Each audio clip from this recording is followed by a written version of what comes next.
Hey everyone, welcome back to the channel. Today I'm gonna show you how to upload longer videos on TikTok.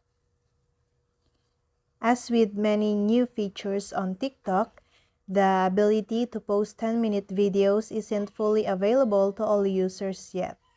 According to TikTok and some experts, the best way to gain access to 10-minute video recording abilities is by being patient, continuing to create content on the app, and making sure you're using the latest version.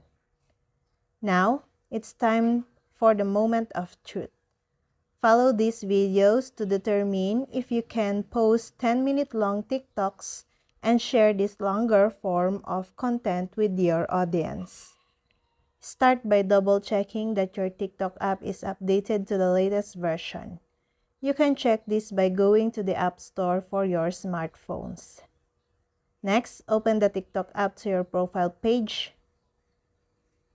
Once you're on your profile page, click the plus sign towards the bottom center of your screen. Once you press the plus sign, you should see a screen prompting you to recording in the app or upload content from your device. You should see video lengths on this screen, the red record button. If you can upload or record a 10-minute long TikTok, you'll see the 10-minute to the far left. To record a 10-minute long TikTok, select 10 minutes. If you prefer to upload a video instead, select Upload, then choose a save video from your device. From there, record and upload the TikTok as you usually would. And that's it. You've created your first 10-minute long TikTok. With the ability to upload and record 10-minute long videos, TikTok creators now have more flexibility to get creative with the content they produce and share. Also, viewers have a wider variety of content to enjoy.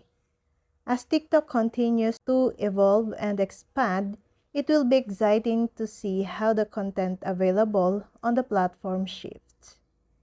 And that's all. Thank you guys for watching these videos, and see you guys for the next videos.